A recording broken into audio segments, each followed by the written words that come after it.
Hiya crafters, Amy here with Amy's Wares, and today I have some quick dude card batching to share with you. I have 3 fabulous new stencils from the April release at Colorful Life Designs. There's so many cool stencils in the shop this month. Here's a photo of the finished cards to show you where we're headed. But these designs are all easy. What I'm trying to show here is the versatility of geometric stencils like this. There's a whole collection of fabulous GEO stencils in the shop this month. If you do shop, be sure to use my coupon AmyFan10. I have 2 newish colors here, Goldenrod and Glacier. But what I want to show you is that it doesn't have to be complicated or time-consuming to be cool. And I'm trying to take the guesswork out of cards that work for anyone. So I know a lot of people struggle specifically with cards for guys. These will work for anybody, but I encourage you to just stop overthinking it. Don't think it needs to have a theme like fishing or tools or sports or things like that.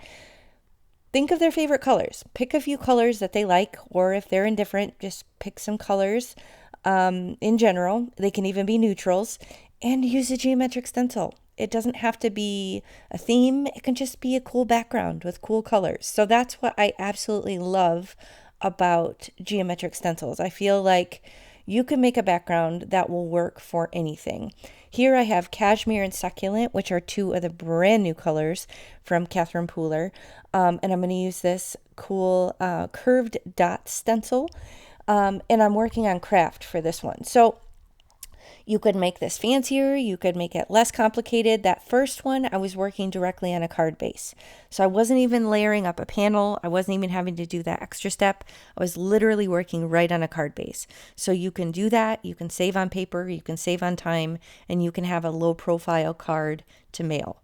Now this is an actual panel, so this is one I will have to attach to a card base. So you could step this up by doing like a cool stitched edge rectangle die or something like that. You could stencil and emboss it. You could kind of make it more complicated or less complicated depending on what you want. But I really like kind of the tone-on-tone neutral feel of that.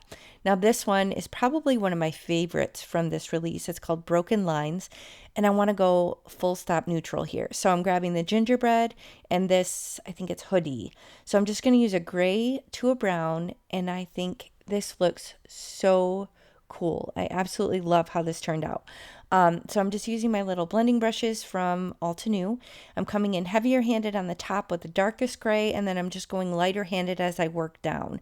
So it's going from a darker gray to a lighter gray, and then I'm going to come in with that kind of rich reddish brown of the gingerbread color and use my turntable to flip this around, and again go heavier handed and then lighter handed as I meet up with the gray. So don't be afraid to use your neutrals, not just for masculine cards or for, anyone, but just don't be afraid to kind of bust out those colors. Now I got some schmutz on the back of my card base, so I decided to use this as just a panel. But if I wouldn't have messed it up, I would have just kept it an actual card base and saved the time. And I used a torn edge rectangle die. Sadly, this one I think is discontinued. It was from Craft Stash in the UK, but I'm popping it up with some thin foam tape. Now this is 1 inch wide, but it's only 1 millimeter thick. So it's going to give my card some dimension, but it's not going to make it super fat for postage. So I'm using strips of this on the back liberally just to make sure it's not going to have any little saggy bits. I'm going to remove the backer and then place that down directly onto my card base. And again, the card base is 4¼ inches by 5½. So that's US A2, and I am using 120-pound accent opaque. I will link all the products that are available in the video description box below. If you expand and scroll down, you'll find links to all those products. Now, if you do follow links for your favorite designers, it's no additional cost to you. But what it does do is let the companies know where the sale came from, and so we might get a small commission. So it's the best way to help out your favorite crafters. If you enjoy their content and you find it helpful and inspiring, the best way to support us, honestly, is just to hit that thumbs up, watch the entire video, leave a comment. All those things are free. And then if you do shop, use our links. It's really no additional cost to you, but it helps us out immensely, and it allows us to keep creating for you and hopefully inspiring for you and creating that content that you enjoy. So here I'm flipping through my sentiment binder. This is where I store all my sentiments. These are baseball card pocket protector sheets. It is such a time saver. So if I'm not feeling inspired, I might beef this up. I might, use a new stamp set and fill it up so that it's ready to go when I want to batch a bunch of cards or when I have a lot of projects and things like that. So just a fun idea to consider if you like to kind of pre-batch items. Now here I'm looking through my card bling. This is also from A Colorful Life Designs.